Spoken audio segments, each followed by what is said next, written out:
Louvado seja o nosso Senhor Jesus Cristo, para sempre seja louvado. Queremos dar continuidade ao nosso curso de introdução à teologia. Para isso, invocamos o auxílio da graça divina. Em nome do Pai, do Filho e do Espírito Santo. Amém. Vinde, Espírito Santo, enchei os corações dos vossos fiéis e acendei neles o fogo do vosso amor. Enviai o vosso Espírito e tudo será criado e renovareis a face da terra. Oremos, ó Deus, que instruíste os corações dos vossos fiéis com a luz do Espírito Santo. Fazei que apreciemos retamente todas as coisas, segundo o mesmo Espírito, e gozemos sempre de sua consolação. Por Cristo Senhor nosso. Amém. Nossa Senhora, sede da sabedoria, rogai por nós. Em nome do Pai, do Filho e do Espírito Santo. Amém. Então, queridos irmãos e irmãs, nós vamos falar um pouquinho hoje do que é a teologia sistemática. Nas duas primeiras aulas, fizemos uma introdução geral, um pouco longa, eu sei, mas creio eu necessária para entendermos o que é a teologia, o ato de teologar, como ele se torna possível. Hoje nós queremos falar um pouco mais dessa teologia de tipo sistemática. Esse adjetivo é muito importante. E nós vamos começar citando um texto bíblico que é muito usado, né, quando alguém estuda a disciplina de teologia fundamental. Esse texto se encontra na primeira carta de São Pedro, capítulo 3, versículo 15.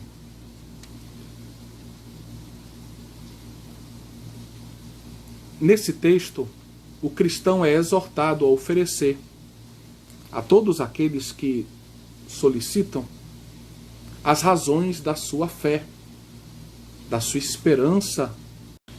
O contexto é muito importante. Nesta carta, São Pedro está animando uma comunidade cristã que passa por perseguições. Ele está recordando a ela tudo aquilo que Cristo fez por nós. A grandeza da nossa fé, da nossa esperança cristã, da nossa vida cristã. No capítulo 2, por exemplo, São Pedro fala que nós somos pedras vivas que compõem o edifício espiritual. Unidos a Cristo, fazemos parte da igreja, desse novo templo espiritual, aonde se dedica a Deus o verdadeiro culto, aonde se dedica a Deus o culto espiritual querido por Ele. E nesse texto do capítulo 3, versículo 15, ele, um pouco antes, volta a falar da necessidade de estar pronto a enfrentar os sofrimentos que são necessários na vivência da nossa fé cristã no mundo. E que devemos estar preparados assim para oferecer a todos aqueles que nos questionam os fundamentos, a razão da nossa fé que nos faz viver uma vida presente na expectativa da vida que há de vir. Logo depois do texto, do versículo 15, nós temos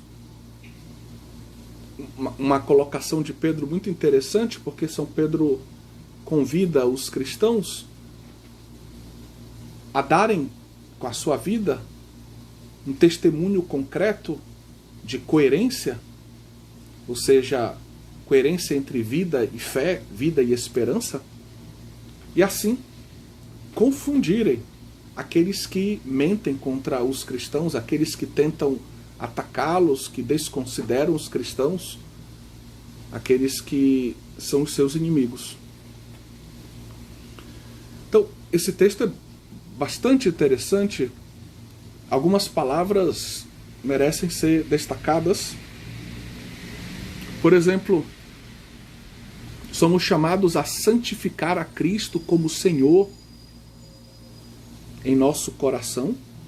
Santificai a Cristo como Senhor em vosso coração, diz São Pedro, estando sempre preparados para responder. Mas a palavra que está por detrás de responder é muito bonita, né?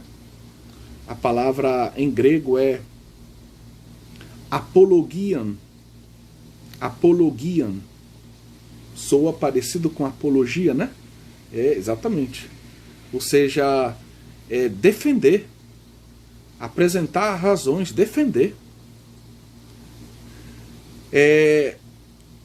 A razão da nossa esperança, daquela esperança que vive dentro de nós, a todos aqueles que nos pedirem. Então aparece depois a razão da esperança. Essa expressão é bonita também. Então nós temos aqui, vou pegar aqui no texto grego. O texto grego diz logon, a razão, eupidos, esperança. Então temos que ser capazes de defender, de responder com firmeza, dando aos outros, respondendo aos outros, apresentando a razão da nossa fé, a razão da nossa esperança. Eu sei que o termo é eupidos, é esperança, como muitas vezes vem traduzido, né, nas nossas Bíblias. Mas o contexto é um contexto que permite com que entendamos essa palavra também como, de certa forma, a fé que nós temos, uma fé num Deus que nos abre o horizonte de uma vida eterna, que nos propõe uma esperança muito concreta de uma vida plena e bem-aventurada com Ele num futuro próximo, a partir da nossa adesão a Cristo, da nossa fidelidade à verdade, ao amor de Cristo, à obra redentora realizada por Cristo. Então aparecem essas palavras, apologian, logon, eupidos, esperança. Então esse texto justamente ele mostra como já no tempo bíblico o cristão tem que ser capaz de responder às interrogações que lhe chegam por parte do mundo, por parte dos filósofos, por parte dos seus inimigos. Interrogações que às vezes são sinceras, às vezes maliciosas, interrogações que às vezes são diretas, às vezes são indiretas, interrogações que às vezes são abertas ao diálogo, às vezes são como que acusações. Mas nós temos que ser capazes de responder com a nossa vida, com o nosso testemunho e com as nossas palavras, com o nosso discurso. Defender a nossa fé, mostrar a beleza da nossa fé, a coerência da nossa fé, a razão da nossa fé que nos faz esperar, no cumprimento das promessas de Deus para as nossas vidas. O melhor ainda há de vir. Então os cristãos eles enveredaram por este caminho desde o início. Aqui vemos já um texto bíblico, mas se formos à literatura patrística, vamos encontrar uma série de testemunhos daqueles que nós chamamos os apologetas, né? Teólogos que buscaram justamente encarnar esse espírito, dar as razões da nossa fé, da nossa esperança, àqueles que questionavam, às vezes acusando mentirosamente até os cristãos de crimes, de atitudes contrárias à moral, de um culto irracional. Então nós temos figuras como, por exemplo, Aristides, Justino, o famoso São Justino, Mártir, Tassiano, Atenágoras, são todos grandes nomes que se apresentam como uma primeira fileira de apologetas, teólogos apologetas, que defendem a fé cristã contra pagãos, contra judeus, contra autoridades, vamos dizer, do âmbito do Império Romano. Mas a primeira obra que é considerada, por assim dizer, por muitos teólogos estudiosos como sendo uma obra que nós poderíamos apresentar como sistemática, é a obra contra as heresias, adversos hereges, de Santo Irineu de Lyon. Uma obra que foi escrita por volta dos anos 180 aos anos 190, mais ou menos. Uma obra extensa e densa.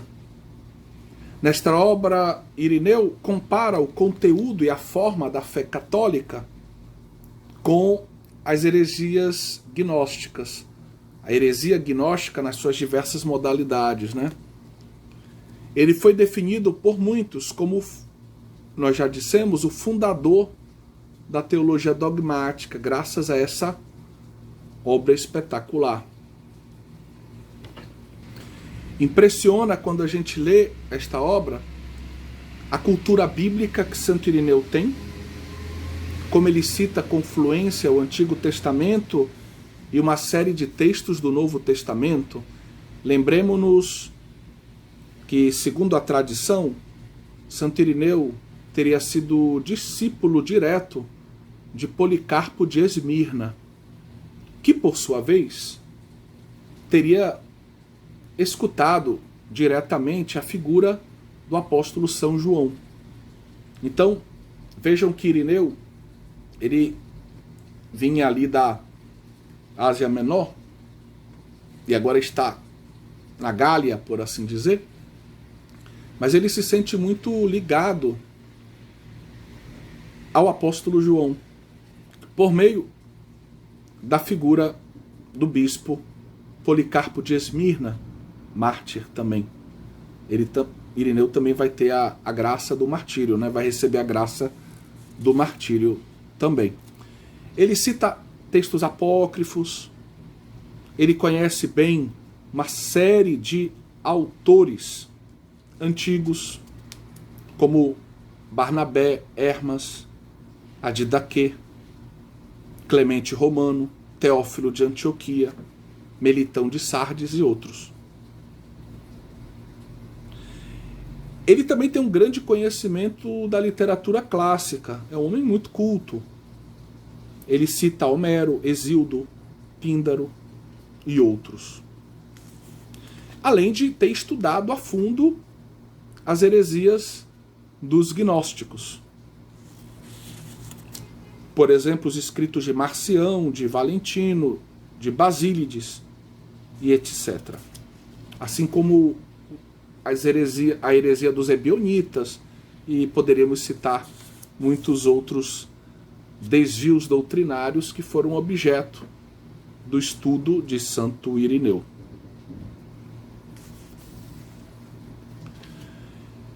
Teólogo que defende a ortodoxia contra os erros dos heterodoxos, né? Ele defende que a regula fidei é um elemento fundamental para a teologia e para a vida cristã. E ele entende como regula fidei a fé que a igreja transmite de mão em mão. Essa fé que a igreja transmite, que nos leva até Cristo, que vem de Cristo, passando pelos apóstolos, passando por cada bispo, até o presente. Para justamente colocar em evidência a importância dessa sucessão apostólica, que é guardiã da doutrina que vem lá do Cristo, a doutrina dos apóstolos, que é sempre a mesma, que permanece fiel e constante. Ele, por exemplo, apresenta o elenco de todos os bispos de Roma, para nos ajudar a entender que, de Pedro ao Papa da sua época, nós temos uma continuidade, e assim também temos uma continuidade de fé. Existe um princípio pessoal, um guardião da fé, o sucessor de Pedro ao longo do tempo, e existe uma fé que é guardada, o depósito da fé que é guardado e é transmitido com fidelidade de papa em papa, né? De geração em geração. Então ele defende muito essa continuidade da, vamos dizer, da sucessão apostólica e a continuidade da doutrina. Isso é muito importante para que evitemos todo tipo de erro. Depois ele recorda que a fé cristã, ela não é um segredo de alguns, como os gnósticos tentam transmitir para os seus discípulos. Não é, vamos dizer, um segredo reservado a poucos, mas é uma verdade em vista da salvação de todos. Então, aberta a todos. Todos devem conhecê-la, guardá-la, vivê-la, transmiti-la. Para ele, a Sagrada Escritura deve ser lida eclesialmente, à luz da regula fidei. A regula fidei é, por um lado, o resumo da Sagrada Escritura. A regula fidei, por exemplo, você pode pensar numa formulação que vem depois de Santo Irineu, o credo niceno-constantinopolitano, por exemplo, o resumo da nossa fé. Então, para ele, a regula fidei, essa doutrina que a igreja vai transmitindo de geração em geração através do seu catecumenato, que ela vai vivendo na liturgia e no serviço diaconal que ela faz, é um resumo da Sagrada Escritura, e a gente tem que ler a Sagrada Escritura na vivência eclesial. Essa regula fidei, essa doutrina que vai sendo passada de geração em geração, é também um critério de interpretação da Sagrada Escritura. Não podemos ler a Sagrada Escritura, vamos dizer, iluminados apenas pela nossa razão, ou com ideias estranhas, iluminados por ideias estranhas à tradição cristã. Esse é o erro dos gnósticos, que começam a misturar elementos mitológicos, elementos de culto, vamos dizer, doutrinais, cultuais, de outras tradições religiosas, com a Sagrada Escritura, e começam a propor uma doutrina heterodoxa.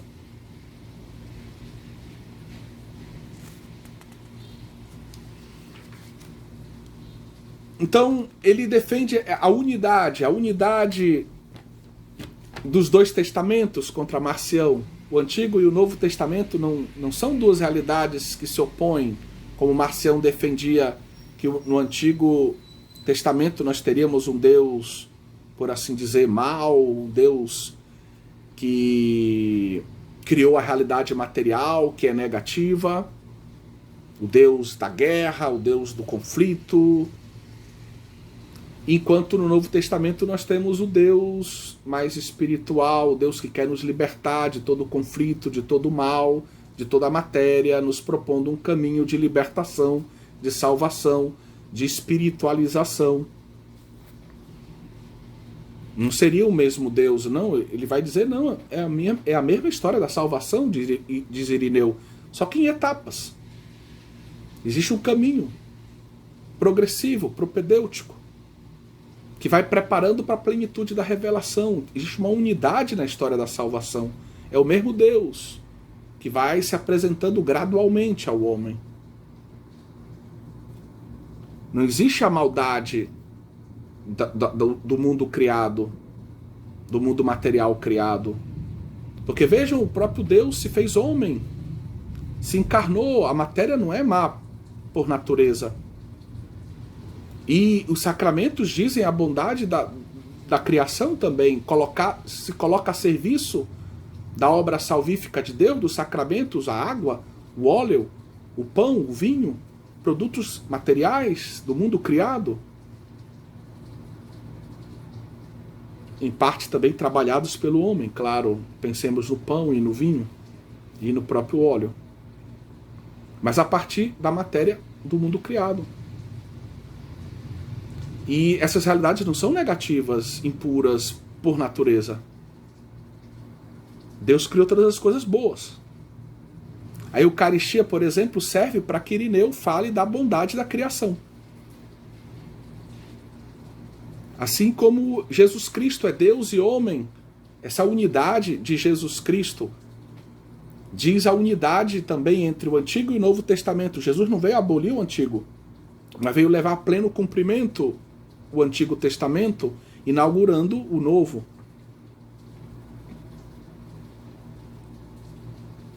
Da mesma forma, a unidade na Trindade, não temos 3 deuses, temos 3 pessoas, um só Deus. Então, ele vai propor essa visão da unidade, a unidade da fé. Eu posso sim, dentro da nossa fé, dentro do conteúdo da nossa fé, eu posso identificar certos campos de conhecimento, aquilo que Deus revelou acerca do Cristo, aquilo que Deus revelou acerca da Virgem Maria, aquilo que Deus revelou acerca da igreja. Mas eu não posso retirar esses elementos da unidade daquilo que foi revelado. Então aqui a gente já tem uma ideia de uma teologia que, apesar de ser capaz de perceber que existem campos de saber dentro dessa grande, bela, maravilhosa revelação, ela afirma, sublinha, busca guardar e mostra a importância dessa unidade, manter a unidade da fé. Tá? Então me perdoe por ter perdido um pouquinho de tempo, mas acho que é necessário, tendo em vista o tema que estamos tratando. Então, é uma obra muito importante essa. Mas é importante também a gente recordar que nos padres da igreja não havia ainda uma divisão específica, como na nossa mente muito cartesiana, moderno-contemporânea, existe. Quando a gente fala de teologia, a gente vai logo dividindo teologia bíblica, teologia moral, teologia sistemática, história da igreja, direito canônico. Dentro da teologia sistemática a gente vai logo dividindo eclesiologia, sacramentos, cristologia, trindade. Claro, essa operação a gente divide para tentar entender melhor, né? A gente faz uma análise para buscar entender melhor cada parte, assim entender melhor o todo. Só que às vezes nesse processo muito analítico, a gente acaba perdendo de vista o todo. E os padres da igreja, eles dão um belo testemunho do primeiro lugar do todo. Ou seja, quando eles fazem teologia, escrevem uma obra, a gente muitas vezes se surpreende, porque o padre da igreja está falando da Sagrada Escritura, e aí ele começa, a partir da Sagrada Escritura, a teologar. Começa a falar da Trindade. E da Trindade ele começa a falar da igreja. Da unidade da Trindade ele passa para a unidade da igreja. E depois de analisar a Sagrada Escritura, e de teologar, fazer um pouco de exegese, entrar um pouco na teologia sistemática, vamos chamar assim, muitas vezes o padre da igreja irrompe em oração, começa a rezar. Santo Agostinho faz muito isso nos seus escritos. Seu tratado sobre a Trindade, de repente ele irrompe começa a eleva a voz, o pensamento a Deus e bendiz a Deus. É muito bonito isso, é uma teologia que muitas vezes se eleva em doxologia, se transforma em louvor a Deus, aonde a dimensão da oração, da espiritualidade, não está separada da teologia sistemática nem da Sagrada Escritura. E aí muitas vezes, comentando a Sagrada Escritura, falando, por exemplo, da unidade da Trindade, da unidade de Cristo, do batismo de Jesus, da unidade da igreja, do batismo dentro da igreja, o padre da igreja, por exemplo, Cipriano ou Santo Agostinho, começam a falar de questões canônicas. E aí a gente pode reconhecer como válido ou não. É válido ou não é válido o batismo de um cristão que foi batizado numa comunidade donatista? É válido ou não é válido? São questões que hoje a gente botaria talvez no âmbito da teologia sacramental ou do direito canônico. Afinal de contas, eles têm uma diferença doutrinal, tem uma hierarquia em rivalidade, que a gente poderia chamar de heresia ou de cisma, talvez, em alguns casos. Então, quer dizer, nós temos todo esse desafio. E, ao mesmo tempo, essa beleza. É um desafio ler os padres da igreja, mas é uma maravilha, porque a gente vê esse pensar, esse teologar, que ainda não está tão marcado pela divisão dos tratados ou das disciplinas teológicas, onde o padre ele passeia teologando com muita liberdade da Sagrada Escritura, ele cita o credo, ele teologa, ele faz a sua reflexão de tipo, diríamos, sistemática, ele faz analogias teológicas, ele fala de espiritualidade, ele dá um conselho pastoral, ele reza, ele comenta questões ligadas à realidade canônica da igreja. Isso é muito interessante, né? Então, vale a pena, a gente vai aprofundar isso depois na história da teologia. Tem um vídeo nosso já gravado sobre isso, na playlist de Introdução à Teologia. Você pode procurar a História da Teologia, o vídeo número 1, tá bom? Então, esse é um momento muito bonito da teologia. Para quem não sabe, né, o Papa Bento XVI, entrevistado uma vez, perguntavam para ele quais eram os seus hobbies, né? Ele dizia que ele tinha 2 hobbies, né? Era tocar piano e ler os padres da igreja. Então, quando ele tinha algum momentinho vago, ele sentava numa cadeira e lia os padres da igreja. Que bonito, né? Que bonito. Que nós possamos fazer algo parecido, né? Com o passar do tempo, com o desenvolvimento das escolas, vamos chamar assim, estou pensando especialmente no período carolíngio, que vão preparar o nascimento das universidades, vai ser criado todo um sistema de educação medieval, europeu, que vai ser a base para o nascimento, no século XII, das universidades. Então pensemos aqui na Universidade de Bolonha, por exemplo, que eu tive também a oportunidade já de visitar. Não sei se eu vi nada da época, mas de todo modo visitei tudo que eu podia e do mais antigo possível, o mais antigo possível. E lá vai surgir em Bolonha, digamos assim, o primeiro curso universitário, né? Que é considerado o curso de direito. Que na época seria um mix de direito romano, que foi conservado, né? O famoso direito romano, grande contribuição dos romanos à história da humanidade, foi conservado através da igreja, né? Dos mosteiros, especialmente dos mosteiros.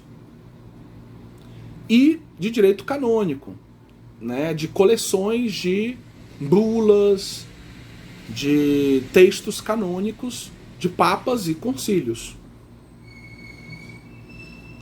E aí surge uma obra muito interessante, que marca um pouco, é muito uma referência importante, que é o Decreto de Graciano. Graciano é um monge, e ele reúne, faz uma compilação, organiza sistematicamente em temas, vamos dizer, de todo o direito canônico da época. Vamos chamar assim de modo mais simples, tá bom? Se você for muito exigente, você pode aprofundar esse assunto em uma outra instância, né? Porque aqui eu estou dando um início de uma introdução à teologia, né? Para você ter uma ideia, eu tive um curso quando eu estudava teologia em Lugano, um curso de uma semana só sobre o decreto de Graciano, com o famoso professor que faleceu há pouco tempo, por sinal, um cisterciense, chamado Pacciola.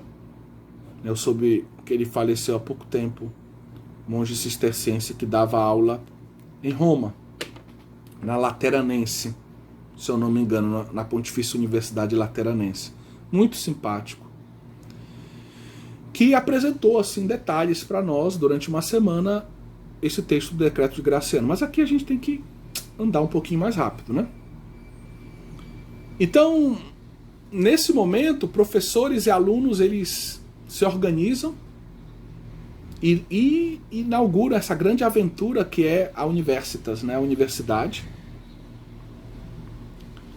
Depois esse curso de Direito vai também, pouco a pouco, se caminhar para uma evolução aonde vamos ter de uma parte o direito civil, de outra parte o direito canônico, por assim dizer. Mas no início é tudo junto, com essa beleza também do direito romano como um elemento fundamental. Junto com o curso de Direito vão nascer outros cursos, né? Os primeiros que são o curso de Medicina, o curso de Teologia, e também, vamos dizer assim, a filosofia que era dada já numa preparação para entrar nessas outras faculdades, que previa o trivium e o quadrivium.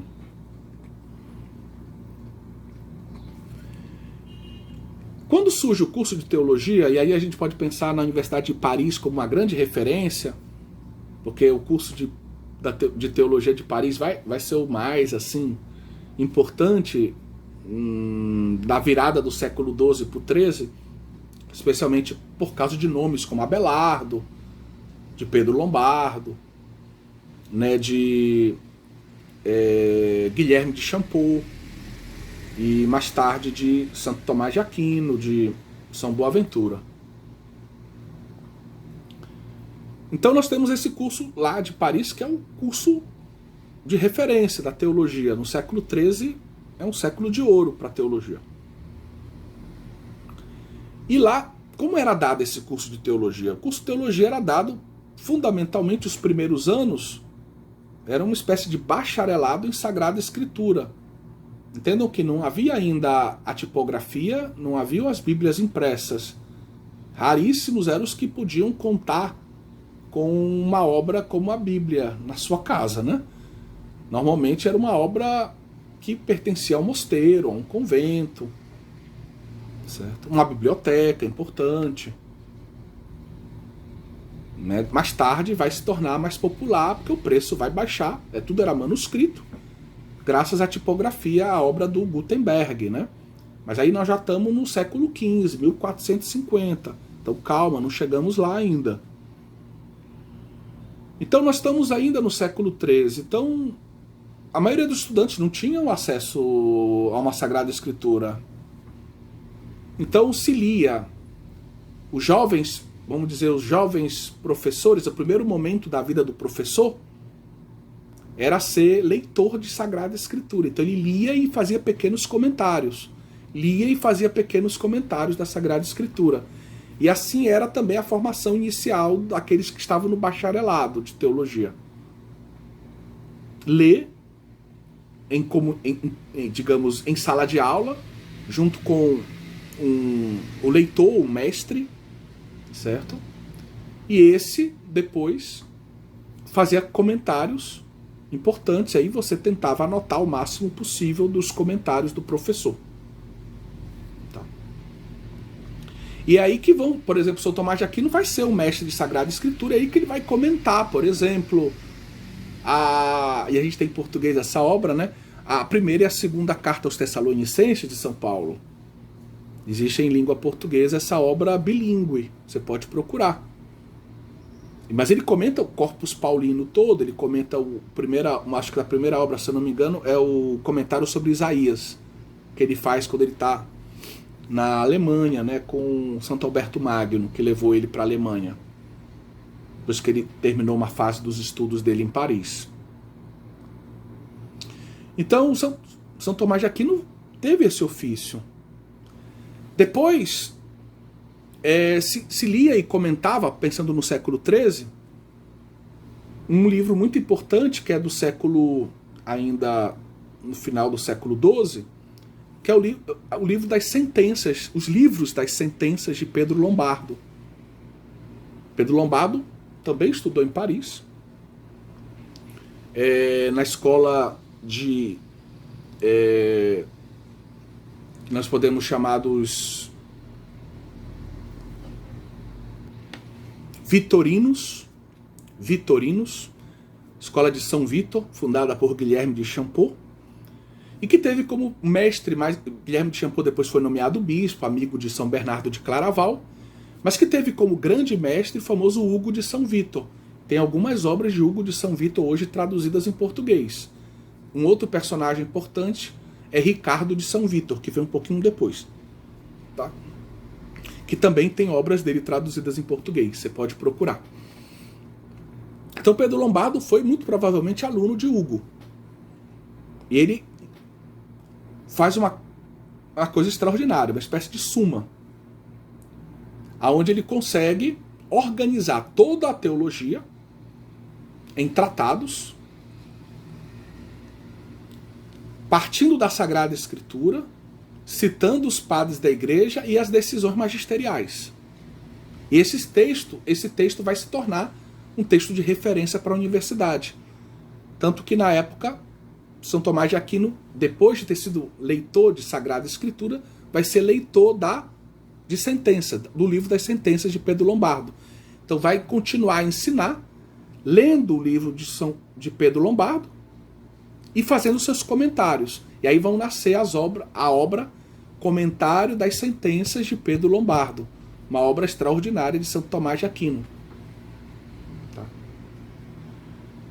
E então isso fazia parte da formação. A formação teológica era uma formação baseada na Sagrada Escritura, baseada nos padres da igreja, nessas figuras de autoridade, que são os padres da igreja, do Ocidente, do Oriente, e baseada também em autores mais recentes, até medievais mesmos. Por exemplo, Hugo de São Vitor, no século XIII, já citavam os autores do século XII, São Bernardo de Claraval, século XII. Certo. Ricardo de São Vitor, século XII, já é citado no século XIII. Então, vejam, Sagrada Escritura, os padres da igreja, como esse monumento da sagrada tradição, e o magistério da igreja também, os grandes teólogos do tempo. Então, assim era feita a formação teológica nessa época. Qual era o ideal do professor? O ideal do professor era ser capaz um dia de fazer uma suma teológica, apresentar o todo organizado em partes e tudo conectado com uma ordem lógica. Ou seja, cada parte colocada no seu devido lugar, conectada com a parte anterior e com a parte sucessiva. Então, isso aqui tudo é importante para a gente entender o que é a teologia sistemática. Certo? Então, dando mais um passo, como é que vai se evoluir a questão da teologia? No século XVI, século XV, tem a grande invenção da imprensa, digamos assim, da tipografia. A figura de Gutenberg é muito importante. Você pode visitar a cidade, né, lá Magôncia, lá na Alemanha, Mainz, e aí você pode visitar o Museu de Gutenberg lá. Você pode encontrar, eu acho que se você jogar o filme, procurar no YouTube, você pode encontrar de repente o filme lá do Museu de Gutenberg, Vale a pena. E aí lá você tem a máquina que ele criou na época, e você tem algumas das primeiras bíblias que ele fez na época. O primeiro livro feito foi uma bíblia. Foram várias bíblias que ele fez e vendeu por um bom valor. E aí no século XVI, então, nós temos a Reforma Protestante. Como você sabe, o protestantismo ele despreza a Sagrada Tradição, despreza o magistério da Igreja. Para ele, a única fonte da teologia é a Escritura, né? Sola Scriptura. E isso vai acabar propiciando um desenvolvimento do estudo da Sagrada Escritura, da exegese, como nós chamamos, né? Então, já antes de Lutero, nós temos um certo movimento humanista. Podemos pensar numa figura como Erasmo de Roterdã, por exemplo, que começa a falar da importância de estudar a Sagrada Escritura a partir dos textos originais, do grego e do hebraico.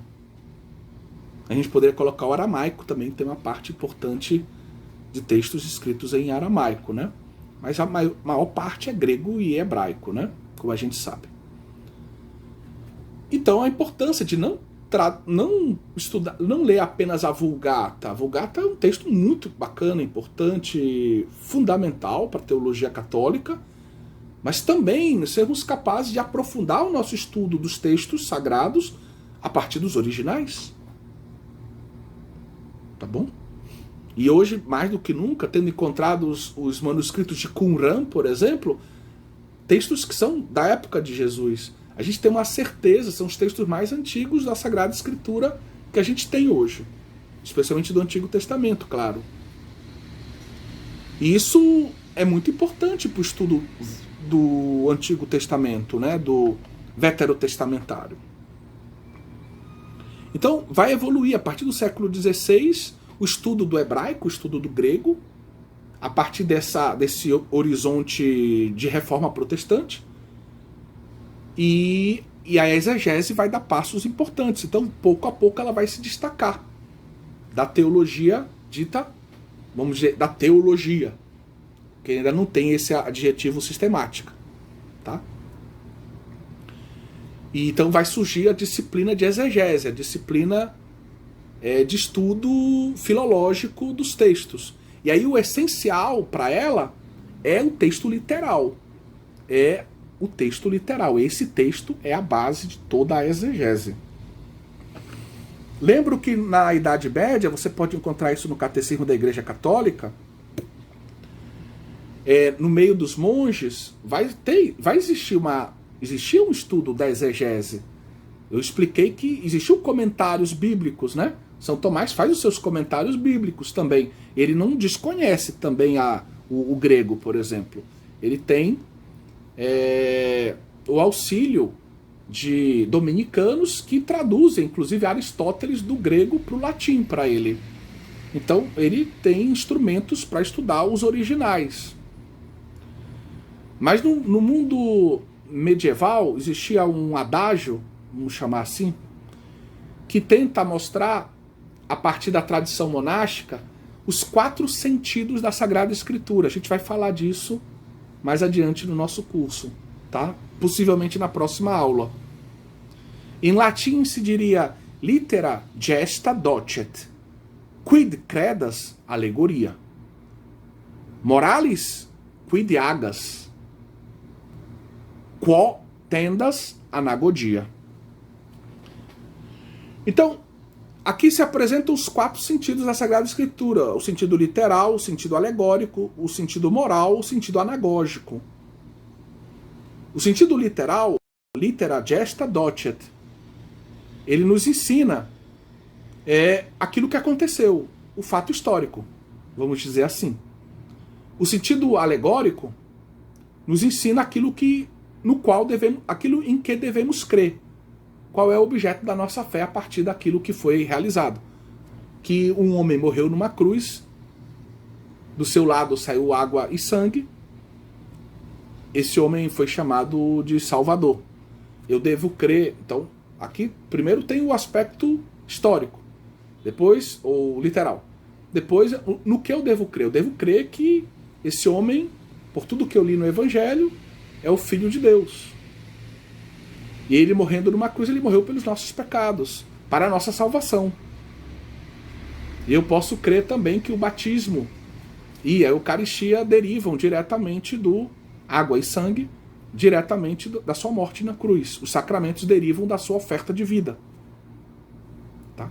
Para dar um exemplo muito breve. Moralis quid agas. Então, o sentido moral é aquilo que devemos fazer. E agora, como devemos viver? Lendo a Sagrada Escritura, eu devo procurar. Eu devo viver como um discípulo de Cristo. Eu não posso me afastar da cruz. Eu tenho também que carregar a minha cruz e seguir. E devo usufruir dos sacramentos que Cristo ofereceu, como da Eucaristia, por exemplo, o máximo possível, desde que preparado. Quotendas anagogia, sentido último, quarto, anagogia. Ou seja, aquilo que virá. Para onde estamos tendendo, para onde estamos caminhando, seria o sentido escatológico. Qual é a promessa? Aonde vai se cumprir a promessa? O que está prometido? A coroa da justiça, que o justo juiz, o Senhor Jesus, vai dar para quem for fiel a Ele até o final. Vamos ficar à direita, esperamos. E vamos ter a bem-aventurança que Cristo conquistou para nós. Vamos poder ver Deus. A visão beatífica. Então, é assim que se fazia a exegese, vamos dizer, nas escolas monásticas, buscando os 4 sentidos da Escritura, aonde a teologia, a exegese bíblica caminhava muito lado a lado com a Lexio Divina. Então, no século XVI vai surgir uma exegese de tipo científica, muito mais baseado no filológico e no texto, vamos dizer assim, literal. Aí eu queria recomendar 2 obras, se você gosta desse tema, eu gosto, só que a gente não pode falar tudo agora, né? 2 obras interessantes, uma da Sociedade Bíblica do Brasil, A Bíblia e Sua História, tá? O Surgimento e o Impacto da Bíblia. São autores protestantes, então em alguns momentos eles provocam um pouco a nossa fé católica, mas vale a pena ler, tem muita coisa interessante, especialmente até o século XVI. Tá? Então a Bíblia e Sua História, o Surgimento e o Impacto da Bíblia. E depois tem um texto aí de um autor que está fazendo muito sucesso no Brasil, americano, que é o Scott Hahn, que foi protestante, se tornou católico e hoje faz um apostolado brilhante aí de popularização da Sagrada Escritura, da teologia bíblica.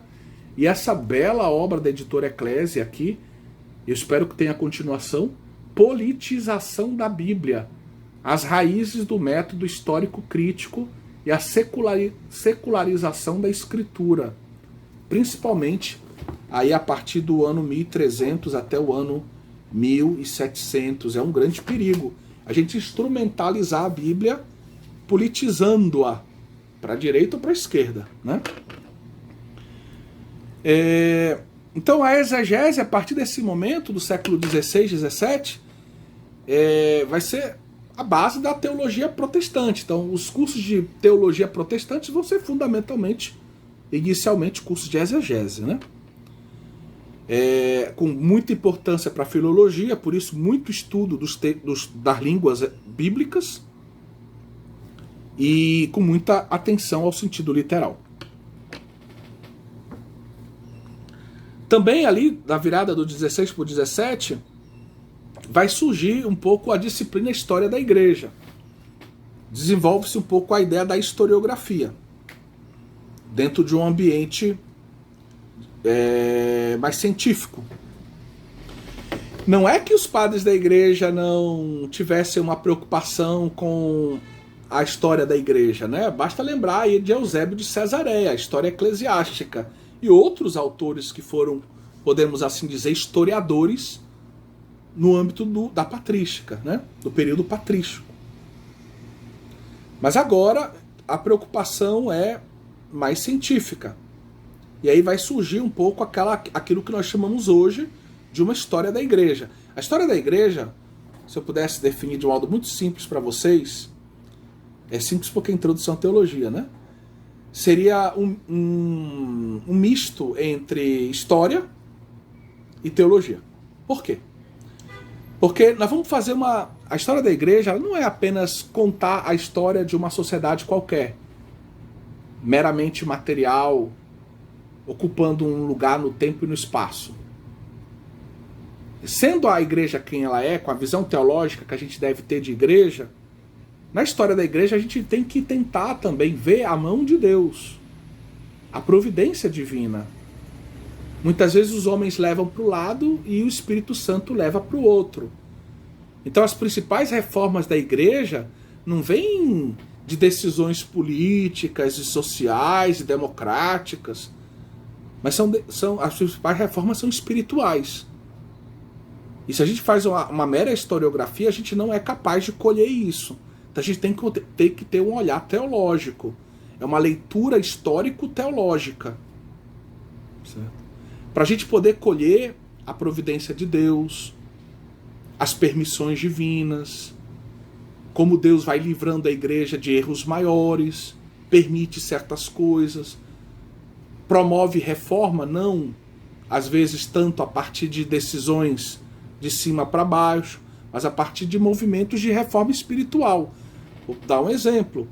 É importantíssimo a gente entender que os principais movimentos de reforma não foi apenas, quando a gente fala vamos dizer, o cisma protestante, prefiro chamar dessa forma, eu acho que é mais justo historicamente falando.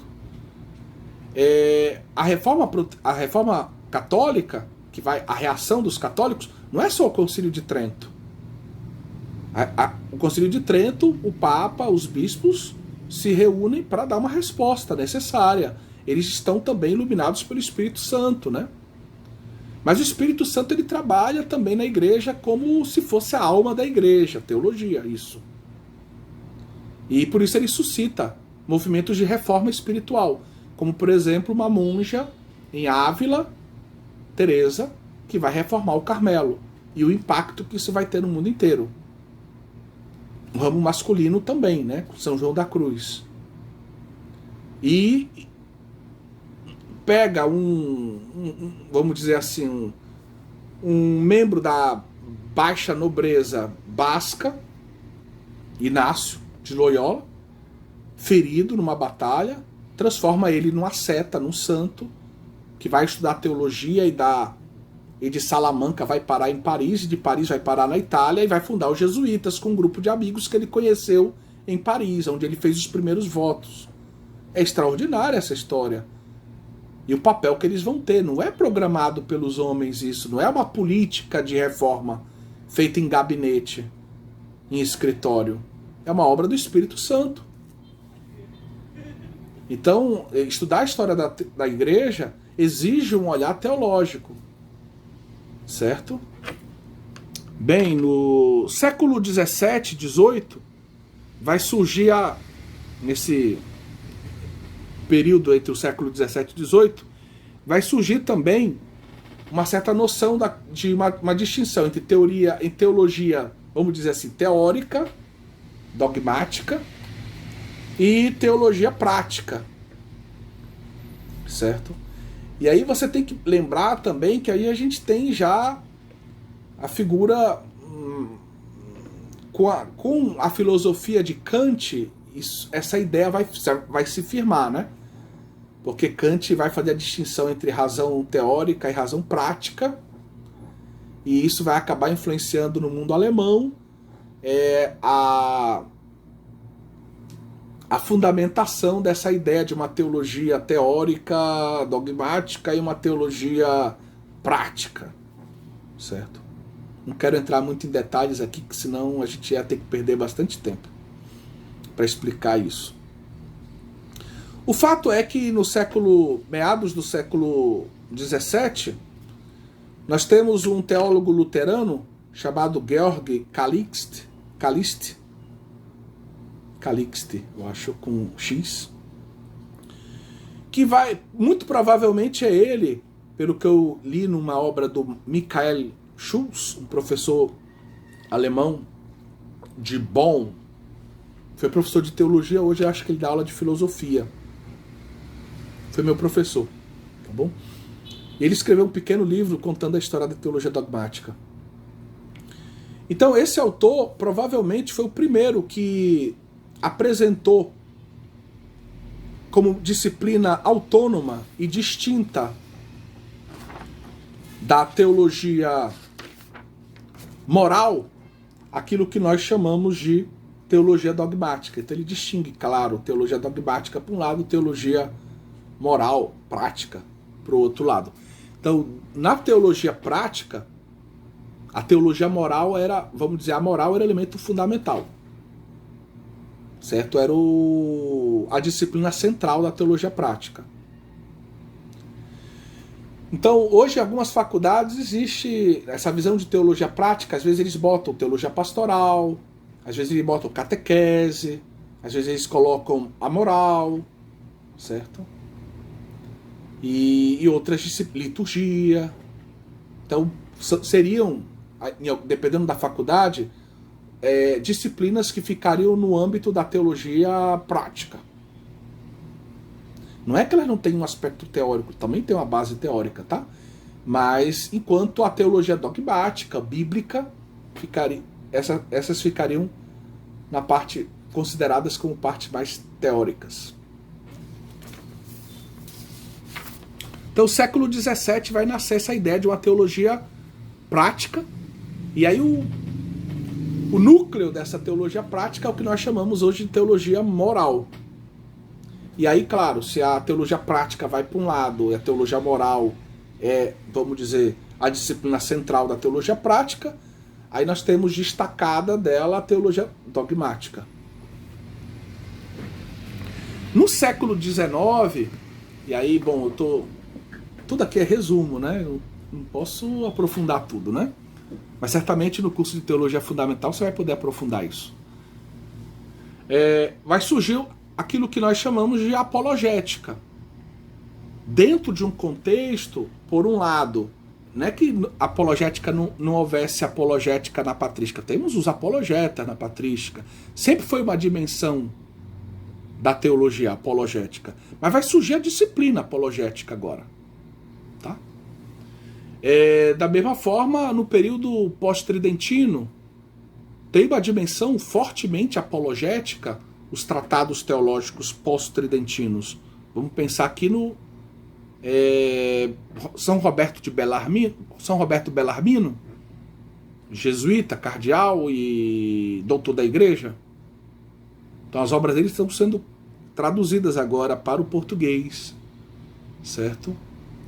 Pelo Centro Dom Bosco, né? Que é uma belíssima iniciativa. Acho que os 2 primeiros volumes já foram traduzidos. E outros, imagino que serão em breve traduzidos também. Então, um grande benefício que eles estão nos oferecendo com essas traduções. Mas essa teologia pós-tridentina, ela tem um caráter fortemente apologético também. Mas eu estou dizendo que no século XIX vai nascer a disciplina, dentro da faculdade de teologia vai nascer uma disciplina apologética. Que mais tarde, agora nessa segunda metade do século XX, vai se transformar em teologia fundamental. E qual era o objetivo da apologética? Era justamente enfrentar questionamentos que, na verdade, vêm lá do século XVIII, por exemplo, ligados ao iluminismo, ligados à maçonaria, ligados ao deísmo. Deísmo é aquela visão que tem muito a ver com a maçonaria, de um Deus relojoeiro, arquiteto, que fez o belo universo como um grande mecanismo, um relógio todo articulado, cheio de engrenagens, maravilhoso, e botou para funcionar isso. Esse Deus não intervém no relógio. Então Deus, ele não intervém na história. Isso é o deísmo. A gente crê em Deus, um Deus que explica a perfeição dos mecanismos do nosso universo, mas Deus não intervém na história. Então, se Deus não intervém na história, encarnação, redenção, Jesus nasceu da Virgem Maria, isso não seria uma ação de Deus na história. Então acaba com, digamos, a cristologia, a soteriologia, a revelação de Deus na história. Deus não nos salvou. Acaba com o cristianismo, né? Então nós temos esse tipo de pensamento que, a partir da Revolução Francesa, parece preponderante na Europa. Um liberalismo que vai conduzir depois a um relativismo. E aí nós temos, na teologia, que formar os padres para rebater as críticas. É nesse contexto do início do século XIX, que vai nascer uma disciplina apologética. Educar os padres, formar, capacitar os padres, os teólogos, a rebater as críticas, defender contra as críticas mais comuns a nossa fé cristã. 1 Pedro 3,15. Mas como esses embates eram muito duros e às vezes pouco comunionais, assim, não se conseguia dialogar muito e valorizar o que o outro podia dizer para crescer, para melhorar os seus próprios argumentos, a coisa às vezes era muito dura realmente. Na segunda metade do século XX, especialmente com o Vaticano II, no desejo da Igreja de dialogar com as outras religiões, com as outras comunidades cristãs, com o mundo, às vezes até ateu, né? Então, a tendência é tentar mudar essa ênfase de uma dura apologia para um discurso mais científico, para um discurso que mostre a solidez, mais positivo, não tanto de guerra, que mostra a solidez da possibilidade do Deus se revelar e do homem acolher essa revelação, e uma disciplina que mostre a possibilidade, a validade de toda a revelação e, evidentemente, de toda a teologia, já que a teologia nasce da revelação. Então isso seria a teologia fundamental. Bom, estamos fazendo uma história um pouco rápida, eu sei, mas acho que vale a pena. A dogmática, vamos falar agora um pouco mais de dogmática, né? A dogmática possuía dois grandes métodos. E qual eram os dois grandes métodos? O método histórico, que era a chamada dogmática positiva, onde se descrevia a história de como o dogma vai se formando. E o método mais especulativo, a gente poderia dizer também com uma espessura mais filosófica, que seria a dogmática especulativa, onde a gente tenta, a partir da formação do dogma, se perguntar, mas o que isso quer dizer, tudo o que isso quer dizer, vamos escolher daqui toda a riqueza daquilo que foi revelado e que a Igreja reconhece como verdade. Então, um momento mais histórico, um momento mais filosófico especulativo, chamemos assim. Dogmática positivo, dogmática especulativa. E isso é bem interessante, porque quando a gente pega o texto do Optatum Totius, número 16, é um decreto do Concílio Vaticano II, que fala de como deve ser ensinada a teologia para os futuros padres, a formação sacerdotal, lá vai se dizer exatamente como tem que ser ensinada a teologia sistemática. Ou dogmática, né? Vamos chamar de dogmática, que estava usando dogmática até agora, né? Se você isso é uma boa coisa. Padre, e aí como é que fica essa questão do termo sistemático, né? A teologia, no protestantismo, pouco a pouco, a palavra dogma vai se tornar muito pejorativa e sinônimo de catolicismo. Catolicismo dogmático, né? E aí vai surgir primeiro do protestantismo uma visão de contraste, né? Mas é, no fundo, uma espécie de sinônimo. Teologia sistemática seria um outro modo de dizer teologia dogmática, sem o peso daquela palavra dogma, que acaba sendo uma acusação contra a igreja, né? O iluminismo vai acusar a igreja de ser obscurantista, de ser dogmática. Vamos ter uma aula, já está gravada na nossa playlist, sobre a questão do dogma. O que significa essa palavra dogma? A gente vai ver que vai se abrir o nosso horizonte. A gente vai entender melhor essa questão. Tá? Você pode procurar lá na playlist do nosso curso de Introdução à Teologia. Mas por enquanto vamos ficar com essa informação que a teologia sistemática acaba sendo um sinônimo que nasce num ambiente mais protestante, uma espécie de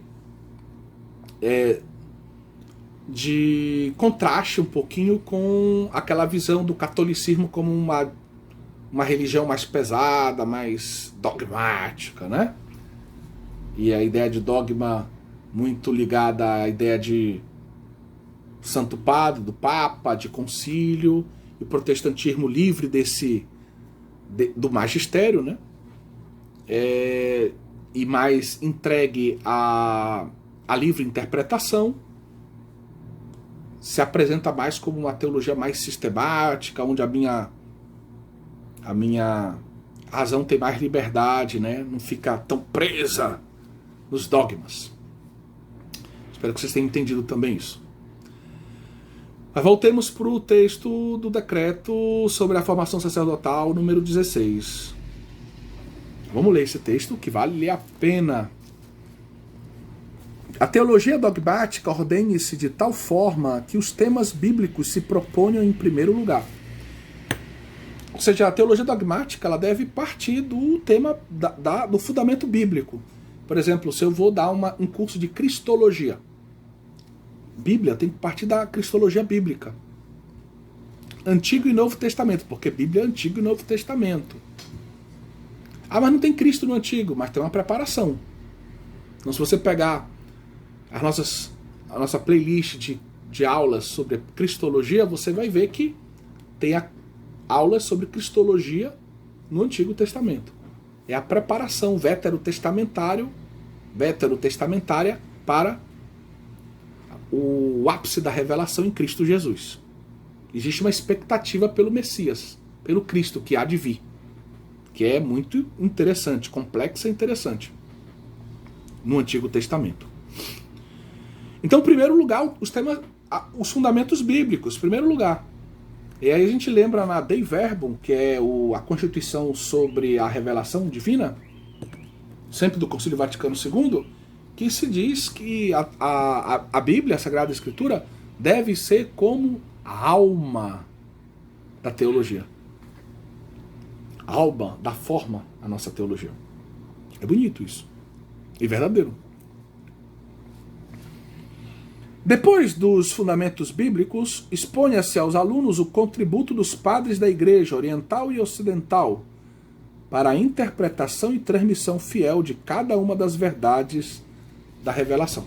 Então, depois dos fundamentos bíblicos da cristologia, por exemplo, como os padres, que foram esses primeiros intérpretes da Sagrada Escritura, eloquentes testemunhas da tradição, como eles viram a doutrina sobre Cristo.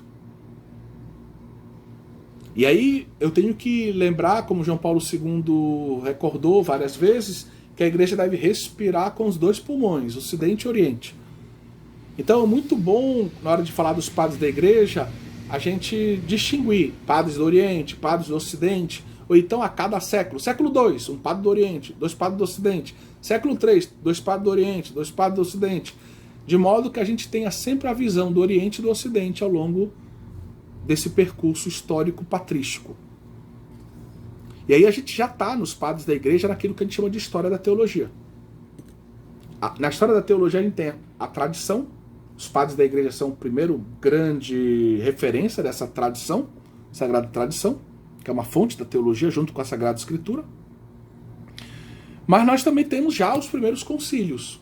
Pense aí em Nicéia, pense em Constantinopla, século IV, as definições cristológico-trinitárias. Então, o magistério da igreja, nesse período patrístico, começa a delinear, cumprindo a sua missão, aquilo que é a regula fidei. Como é a nossa fé. Né? A regra da nossa fé. Resumindo, por assim dizer, a revelação em símbolos de fé.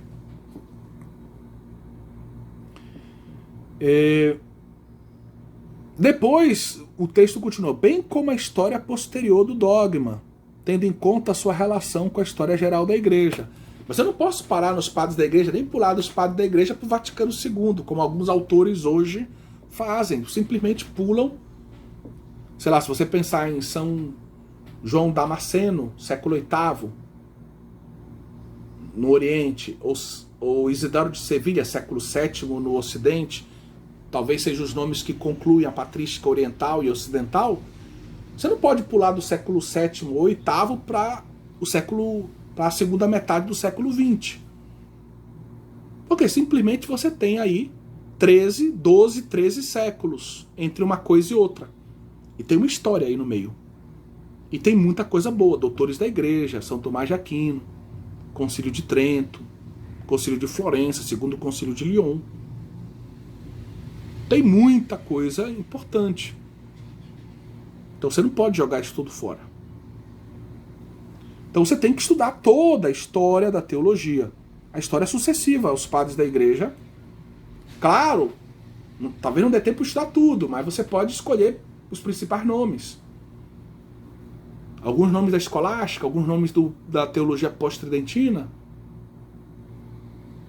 Estudar um São Tomás de Aquino, um São Roberto Bellarmino, um Francisco Soares e outros autores. Doutores da igreja. O que foi que o magistério foi falando ao longo desses séculos todos? O magistério não ficou calado. Papas e concílios. Então, nessa história da teologia, a gente vai pegando a tradição e o magistério. Tradição e magistério. Mas aí depois se continua. Depois da parte da Bíblia e da história da teologia. Depois, para aclarar quanto for possível os mistérios da salvação de forma perfeita, aprendam a penetrá-los mais profundamente pela especulação, tendo por guia Santo Tomás, e haver o nexo existente entre eles. E aqui é um momento muito importante. Quer dizer, também tem um momento especulativo, um momento histórico, dogmática positiva, dogmática especulativa. E aí é o único teólogo citado por essa Constituição. É Santo Tomás de Aquino. Temos que aprender a ler, a aprofundar de um modo especulativo o mistério da salvação de uma forma perfeita. Penetrá-lo. Tendo como guia Santo Tomás. Eu tenho que aprender a pensar como Santo Tomás. Eu tenho que aprender o método de Santo Tomás. Eu tenho que aprender a fazer uma teologia dogmático-especulativa como Santo Tomás. Sem orgulho e sem preguiça.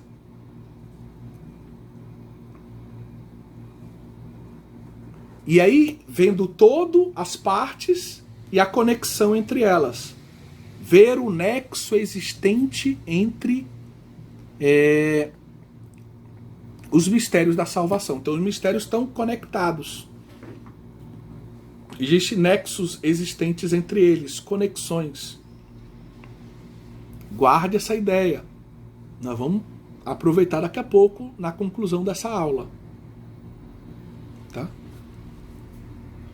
Depois que se fala desse segundo momento, mais especulativo, tendo como guia Santo Tomás, aprendam a vê-los, os mistérios, presentes e operantes nas ações litúrgicas em toda a vida da igreja. Esses mistérios não são só teoria. Estamos vivendo esses mistérios. Lex credendi, o que nós cremos. Lex orandi, como nós rezamos. Então tem uma conexão entre a nossa fé e o modo de rezarmos. especialmente na liturgia. Por isso os mistérios estão presentes na liturgia. Na liturgia, nós nos unimos a Cristo para oferecer as nossas vidas por Cristo, com Cristo, em Cristo ao Pai, no Espírito, Trindade, Cristologia. Nós lemos a Escritura juntos. Nós reconhecemos que existe uma hierarquia na igreja, por isso nem todo mundo faz tudo na liturgia. Cada um faz o que lhe compete na liturgia segundo o seu ministério dentro do corpo místico da igreja. Então, reconhecer que os mistérios estão presentes na liturgia e na nossa vida também.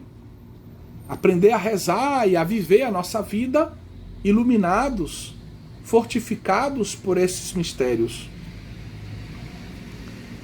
E saibam buscar à luz da revelação a solução de problemas humanos, aplicar as verdades eternas à condição mutável das coisas humanas e anunciá-las de modo conveniente aos homens, seus contemporâneos. E temos que transbordar isso para o mundo. A partir da verdade revelada, olhar para o mundo. Mas como eu, cristão, posso deixar a minha cidade entregue à injustiça? Eu preciso ser um construtor, um arauto, um defensor da justiça. Eu preciso olhar para aqueles que vivem hoje o mistério da cruz, que estão sendo rejeitados, marginalizados, tratados como coisas. Aqueles que estão se prostituindo, aqueles que estão nas drogas, aqueles que vivem na miséria econômica, social, moral. Então, nós precisamos dar respostas a essa realidade do mundo também. Tá? Leiam esse texto, releiam. Todo curso de teologia dogmática deveria respeitar esse itinerário aqui. Tá? É o Concílio Vaticano II quem nos ensina. Então, a partir do que a gente disse, eu gostaria de tentar apresentar uma visão assim, o que seria teologia sistemática ou dogmática. Seria o refletir sobre o mistério revelado, naquela comunhão de fé, de amor com Deus, comunhão de vida, como a gente já explicou nas aulas passadas, buscando articular os diversos aspectos e conteúdos deste mistério segundo as suas conexões lógicas, examinando e refletindo sobre cada parte, mas sem jamais perder de vista o todo. Então, a teologia sistemática não é esse adjetivo sistemática, quer indicar mais do que o simples ato de teologar, que é, como nós explicamos nas aulas passadas, algo que é tipicamente eclesial. A igreja, ela teologa. E dentro da igreja, alguns têm esse chamado específico para teologar. Mas no fundo, todo cristão, ele pode teologar. Refletir sobre o mistério revelado. Refletir, sentir a sua inteligência guiada pela fé, pela luz da fé, pela caridade, que quer conhecer mais, que busca refletir, que tenta adentrar no mistério para contemplá-lo mais profundamente, para amá-lo mais. A teologia sistemática seria esse refletir sobre o mistério de um modo sistemático. Ou seja, buscando articular os diversos aspectos, os ângulos diferentes, os conteúdos diferentes desse mistério. Buscando os nexos existentes entre estes mistérios, as conexões lógicas existentes entre os diferentes aspectos e mistérios, conteúdos do mistério. examinando, refletindo sobre cada parte desse mistério revelado, mas sem jamais perder de vista o todo. Então a gente pode pensar num grande mosaico, por exemplo, como os mosaicos de Ravenna, cidade importante da Itália. Você pode procurar depois no Google, mosaicos de Ravenna, as belas igrejas de Santo Apolinário, os batistérios, o batistério ariano e o batistério católico lá de Ravenna. E ver esses belos mosaicos, para quem aqui de Belém do Pará, pense no belo mosaico que nós temos na Basílica de Nazaré. Temos belos mosaicos, mas eu penso de modo especial aquele que se encontra sobre o altar maior, o altar mor. Então, o mistério revelado, ele tem o seu todo esplendoroso, mas também ele tem as suas partes. Como no mosaico eu posso ver a figura de Jesus, eu posso ver a figura de Maria, eu posso ver a imagem dos apóstolos, posso ver o olhar do Pai, o Espírito Santo vindo sobre Jesus, por exemplo, os anjos. Eu posso pensar na angelologia, posso pensar na mariologia, posso pensar nos sacramentos, posso pensar na soteriologia, a imagem da cruz, na cristologia, em Cristo, no tratado sobre a Trindade, a pneumatologia, essa presença atuante do Espírito Santo na vida da igreja. Então, eu contemplo a beleza do todo, mas eu aprofundo, reflito também, examino cada parte, sem jamais perder de vista o todo. Então, na teologia sistemática tem a ideia do todo, das partes e das conexões, porque essas partes elas não podem estar embaralhadas, elas estão organizadas. Elas são reveladas em uma ordem querida por Deus. Tem uma razão, uma ratio, tem uma lógica na organização do conteúdo que nos é revelado, que deve guiar também o nosso modo de refletir sobre esse conteúdo e o nosso modo de expô-lo, por exemplo, numa aula de teologia. Sobre essa questão de que existem essas conexões entre os mistérios, vale a pena ler um outro texto do magistério, né? Da Constituição Dogmática Dei Filius, do Concílio Vaticano I. O texto diz assim: de certo, a razão iluminada pela fé, quando busca diligentemente, pia, sobriamente, consegue, com a ajuda de Deus, alguma compreensão dos mistérios. A razão pode ir sendo, com a ajuda de Deus, com a graça de Deus, pode crescer na compreensão, no entendimento dos mistérios. E esta frutuosíssima compreensão pode acontecer quer pela analogia das coisas conhecidas naturalmente, ela pode acontecer quer pela via da analogia com as realidades que a gente conhece do mundo criado, material, aquilo que a gente conhece naturalmente falando, quer também pela conexão dos próprios mistérios entre si e com o fim último do homem. Então o texto ele fala dessas conexões. Essas conexões vão indicar, por exemplo, que alguns mistérios estão na base de outros, que alguns mistérios são hierarquicamente mais importantes do que outros. Então, assim como num quebra-cabeça, as peças se encaixam, estão conectadas, então é importante estudar, além do todo, as partes e também as conexões. Essas conexões vão nos ajudar a montar o quebra-cabeça, a ver como as partes se encaixam uma na outra e como elas compõem assim o todo. Cada parte dessa, a gente vai ver depois que cada grande parte dessa dessa totalidade do mistério revelado, a gente vai ver que na teologia sistemática a gente chama de tratado. Tratado da graça, o tratado da cristologia, o tratado da trindade, o tratado sobre Maria, Mariologia.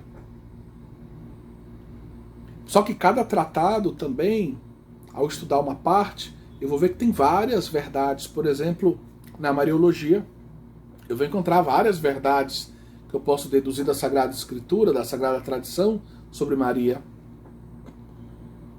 Verdades, algumas que foram proclamadas dogmaticamente pela Igreja, como os 4 dogmas marianos: a maternidade divina, a virgindade perpétua, a Imaculada Conceição e a Assunção de Maria ao céu.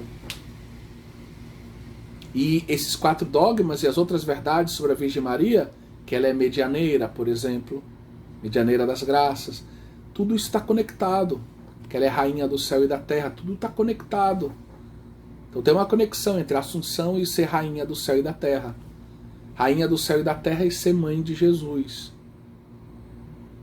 Então está tudo conectado. Dentro do mesmo tratado, que é uma parte do todo da revelação, que a gente examina, reflete sistematicamente, a gente vai ver que existe uma série de verdades que estão conectadas entre elas. E algumas verdades são mais importantes do que outras, estão na base das outras. E essas verdades, dentro de um tratado, elas estão muitas vezes conectadas com verdades de outros tratados. Quando eu digo que Maria, que a Nossa Senhora Rainha do Céu e da Terra, está conectado com a maternidade divina, isso está... Eu só posso entender o que é a maternidade divina se eu sei o que é a união hipostática, que Jesus Cristo é Deus e homem. E que Maria, então, sendo mãe de Jesus enquanto homem, se Jesus só tem uma pessoa nele, não tem duas, e a pessoa é o Verbo, então ela é mãe de quem? Ela não é mãe de uma coisa da natureza humana. Ela é mãe de alguém. E esse alguém em Jesus é a pessoa do Verbo encarnado. Então ela é mãe do Verbo encarnado. Ela é mãe de Deus, que se encarnou. Então ela merece o título de mãe de Deus. Só que aí, para eu entender a maternidade divina, eu tenho que conectar isso com a cristologia, a união hipostática. Certo? Então, dentro de um mesmo tratado, as verdades estão conectadas. Os tratados estão conectados entre eles. Mas tem verdades de um tratado que estão conectadas com verdades de outros tratados. Como esse exemplo, uma verdade da Mariologia está conectada com uma verdade central da nossa fé, da união hipostática, que está na cristologia. E que eu vou entender que Jesus é Deus a partir do mistério trinitário, porque verdades cristológicas estão conectadas com verdades trinitárias. E assim nós temos esse todo que é a teologia sistemática fascinante. Estamos só na introdução. Então a teologia sistemática, ela nasce do esforço de identificar, né, dentro da revelação divina, as razões de Deus. Deus revelou as coisas numa certa ordem. Então eu vou buscando a razão pela qual Deus revelou as coisas numa certa ordem. As razões que conectam tudo aquilo que Deus... conectam entre si tudo aquilo que Deus revelou. Nós vamos buscando na teologia sistemática a lógica contida no ato e no conteúdo da revelação de Deus. Por que Deus revelou isso? Por que Deus fez dessa forma? Por que o Verbo se fez carne no seio de uma virgem? O Verbo poderia ter se tornado homem adulto já, imediatamente, pulando 30 anos da sua vida humana. Mas isso teria um certo significado para nós. Por que Deus quis que ele se encarnasse seguindo, por assim dizer, a lógica natural da vida humana, no seio de uma mulher, se tornasse um embriãozinho? Então isso tem um significado. Então essa busca daquilo que seria, vamos dizer, a lógica que está por detrás do agir divino. Já que Deus revela não só conteúdos, Deus revela agindo também na história. Por que ele agiu de um jeito e não agiu de outro? Por que Cristo nos salvou morrendo numa cruz e não apenas sofrendo e chorando no Getsêmani? O sofrimento de Jesus no Getsêmani não seria capaz de nos redimir? Por que então morrer numa cruz? Tem um significado isso. E a teologia sistemática, na soteriologia, vai buscar isso. Na cristologia e na soteriologia a gente vai buscar essa lógica, essa razão pela qual Deus quis que o seu Filho salvasse a humanidade por meio do seu sacrifício, da morte na cruz. Então a teologia sistemática ela busca individuar o ordo, a ordem. Essa ordem que existe no mistério, revelado na história.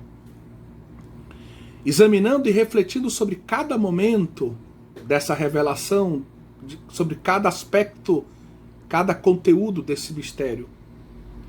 Mas sem perder jamais de vista o todo. O todo da revelação, a gente poderia dizer de modo muito simples, o todo é cristológico, por razões que a gente já explicou. Porque Deus ele se revela, no fundo, através a revelação de Deus, a palavra que Deus quer nos dizer, é Cristo. É o Deus encarnado. Tudo que foi antes foi uma preparação para Cristo. E tudo que vem depois, no fundo, é o entendimento maior daquilo que Cristo nos revelou. Daquilo que Cristo é como revelação. Então, as palavras e gestos lá no Antigo Testamento, no fundo, já são crísticos, cristológicos, antecipadamente, já está propedeuticamente, gradualmente, degrau a degrau, tudo está se preparando para o ápice da revelação em Cristo. Então, a gente pode dizer que o todo da revelação é cristológico, pois Deus se revelou ao homem através do seu Logos, que num determinado momento, a plenitude dos tempos, se fez carne.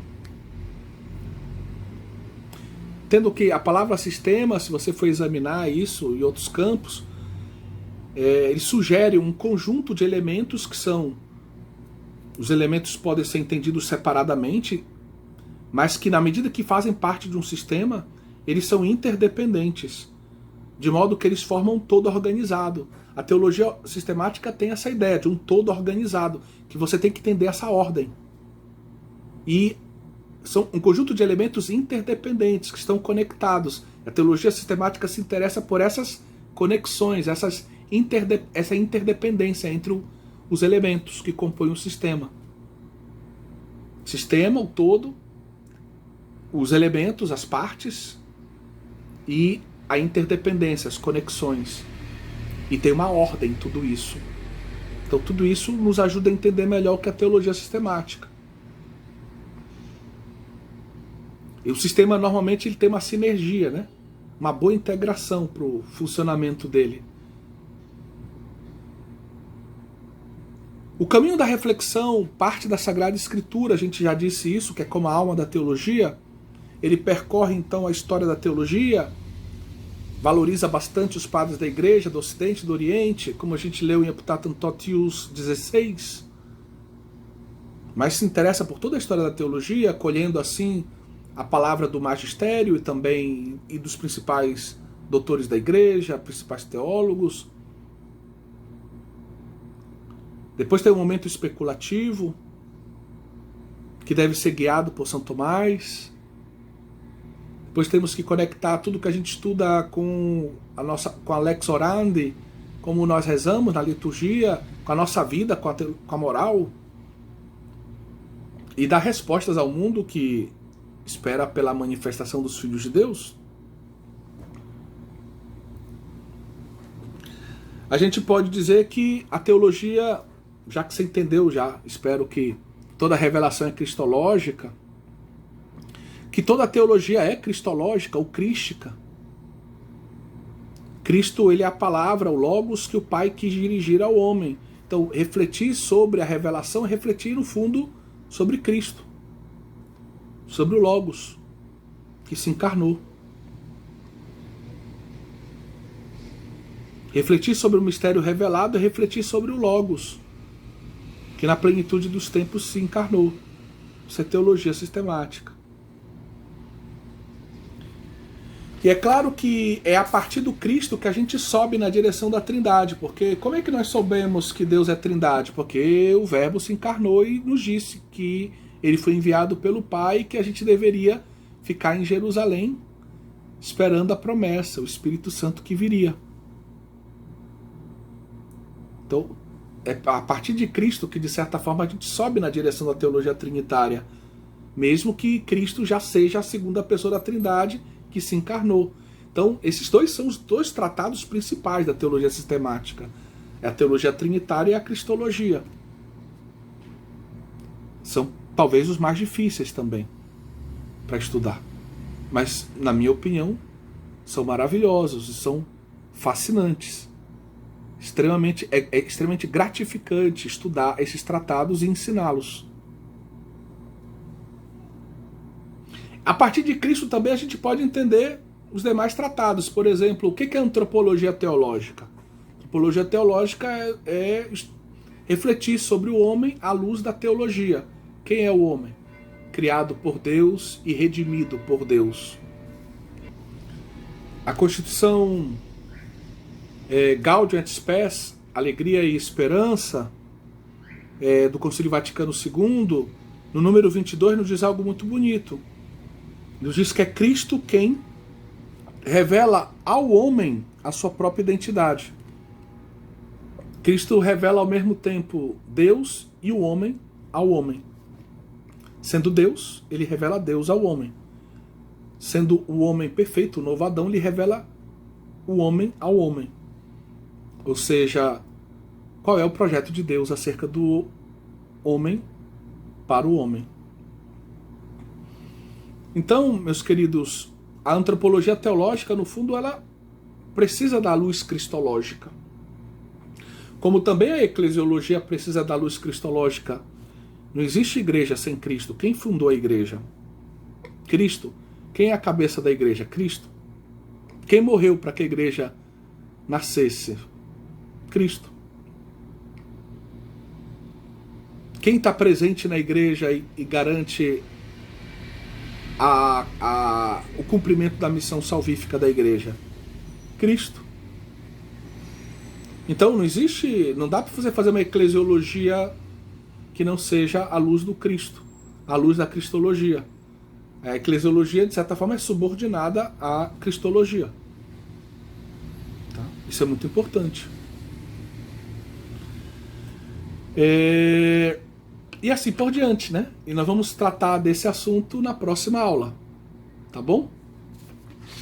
Quando nós vamos falar um pouquinho mais dos tratados da dogmática católica. Deus abençoe cada um de vocês. Espero que vocês tenham entendido a beleza da teologia sistemática. Vale a pena estudar teologia. Que Nossa Senhora abençoe cada um de vocês. Em nome do Pai, do Filho e do Espírito Santo. Amém.